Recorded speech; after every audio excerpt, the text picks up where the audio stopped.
তো কি অবস্থা সবার, কেমন আছেন? অনেক দিন পরে আবার একটা মোটো ব্লগ নিয়ে, অনেক দিন পরে একটা মোটো ব্লগিং নিয়ে হাজির হইলাম। এতদিন নানামুখী ব্যস্ততার কারণে ভিডিও বানাইতে পারতেছিলাম না।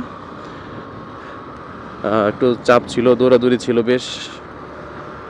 তো আজকে যাইতেছি হলো অফিসের কাজে, মোহাম্মদপুরে। আর আমি অফিসিয়াল কাজে কখনো কোথাও গেলে সচরাচর এখন ক্যামেরা অন করি না। তো আজকে ভাবলাম যে না, একটু ভালো লাগতেছে অনেকটা।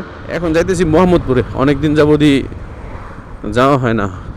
এটা কি প্রবলেম হয়েছে, কি একটা বিষয়, এই এই এই বাইকটা নষ্ট হয়েছে এটা দেখা অনেকেই ক্যামেরা লাগানো অবস্থায় যদি কাউকে হেল্প করি তাহলে ভাবে যে হয়তো বা এইটাই আমার কি বলে, জাস্ট ভাইরাল হওয়ার জন্য বিষয়গুলো এরকম মনে করে। ভাই, আমি ক্যামেরা সবসময় লাগাই ঘুরি, এখন অনেক দিন যাবত হয়তো বা ক্যামেরা লাগাই দেবে, ক্যামেরা রাখি না সাথে, ব্যাগে সবসময় ক্যামেরা থাকে আমার, কিন্তু আমি লাগাই না কোনো সময়। তো মানুষ অনেকেই মনে করে যে এই যদি কাউকে হেল্প করি তখন যদি ক্যামেরাটা লাগানো থাকে, অন থাকে, ভাবে আমি ভাইরাল হওয়ার জন্য কিংবা লুক দেখানোর জন্য এই হেল্পটা করতেছি। আমার কাছে ক্যামেরাটা না থাকলে হয়তো তাকে হেল্প করতাম না। বা আশেপাশের অনেকে এরকম মনে করে যে ক্যামেরা আছে দেখেই হেল্পের নাটক করতেছে। হ্যাঁ, তো আমার আরেকটা পেজ আছে, যেটা আমার নামে না, ওটা হচ্ছে আমার পথিক নামে, পথিক বা ইয়াসিন লিখে সার্চ দিলেই আমার সেই পেজটা চলে আসবে। তো ওখানে অনেক দিন যাবতীয় ভিডিও দেওয়া হয় না, তো ওই সময়ের কথা বলতেছি আর কি। আমি ক্যামেরা লাগায় যদি একটা ভিডিও দেই বা একজনকে হেল্প করি বা ক্যামেরা থাকা অবস্থায় একজনকে হেল্প করার সুযোগ পাই, ওই একটাই আপনারা হয়তো বা দেখেন। কিন্তু ক্যামেরার বাইরে আমার কাছে ক্যামেরা তো বেশিক্ষণ থাকে না হেলমেটে, যেহেতু কাজে থাকি, ব্যস্ত থাকি অনেক বেশি। তো ওই হেল্পগুলো আসলে কেউ দেখেন না, চেষ্টা করি যতটুকু। তো অনেকেই ভাবে যে ক্যামেরা দিয়ে মানুষকে দেখানোর জন্যই জাস্ট এইটুকু করি, এর বাইরে কিছু না। বনানীতে আসবো আর জ্যামে পড়বো না, তা হবে না, তা হবে না। এইটা এমন একটা জায়গা যেখানে আসলে জ্যামে পড়তেই হবে আপনাকে, এটা যদি ঈদের দিনও হয়।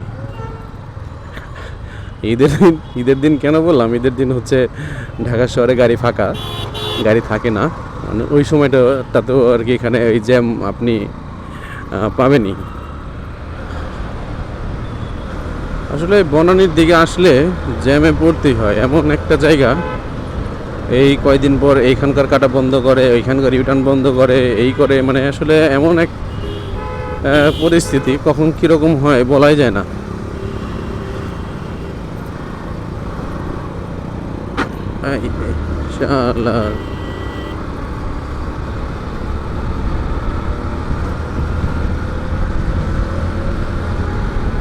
বিপদে তো বইরে গেছিলাম গা, এটার যেই বন্ধু বাড়তি আছে আমি বুঝতেই পারি নাই।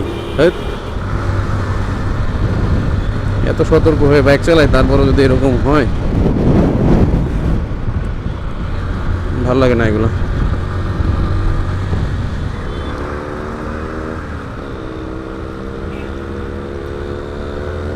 আমার ইচ্ছা আছে এইগুলো একটা বাইক আমার গ্যারেজে রাখা,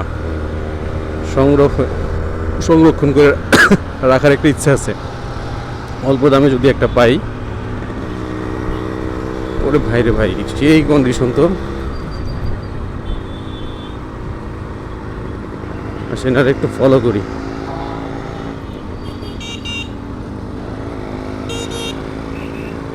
গাড়ির ট্যাঙ্কির কন্ডিশন তো মারাত্মক, আর স্মুথ কি ভাই, দেখেই বোঝা যায় সেই লেভেলের একটা স্মুথ বাইক এটা।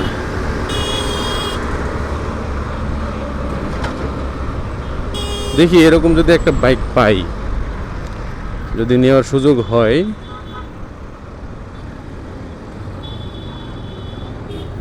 তাহলে নিয়ে রাখবো ইনশাল্লাহ। ভাই রে ভাই, বাইকের যে টান!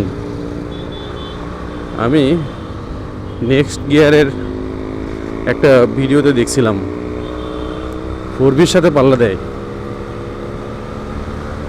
যদিও আমার এই বাইকটা আর এক্সটা চালানোর সুযোগ হয় না এখনো, চালানোর সুযোগ পাইলে একটা টেস্ট রাইড দিব। ভাই সাউন্ডটা শুনেন, সাউন্ডটা শুনেন।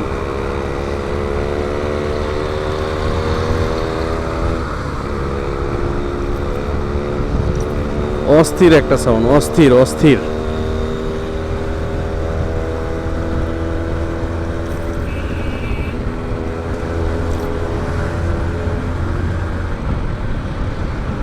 আর আমার কাছে মনে হয় এত একটা স্মুথ একটা সাউন্ড আসতেছে, মানে খুব যত্ন সহকারে মনে হয় বাইকটা চালাইছে।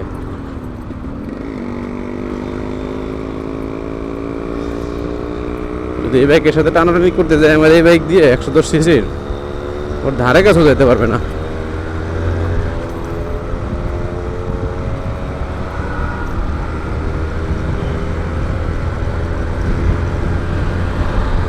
আচ্ছা, আমি যেন কই যাব? মোহাম্মদপুরে, ভুলে গেছি।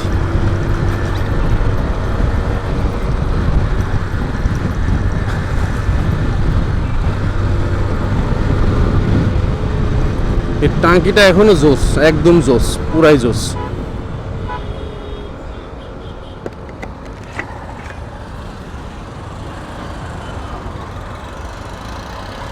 এই যে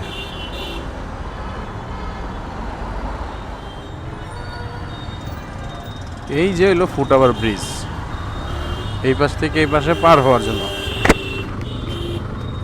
যেহেতু ফুটওভার ব্রিজ, অন্য কোনো কাজের জন্য না, এটা মানুষ পারাপারের জন্যই।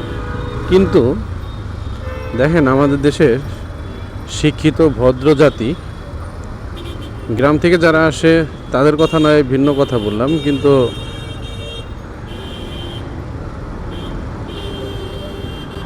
আর এই যে এই ভদ্রলোকগুলা উপরে ফুটওভার ব্রিজ রাইখা নিচ দিয়ে হাইটে যাবে।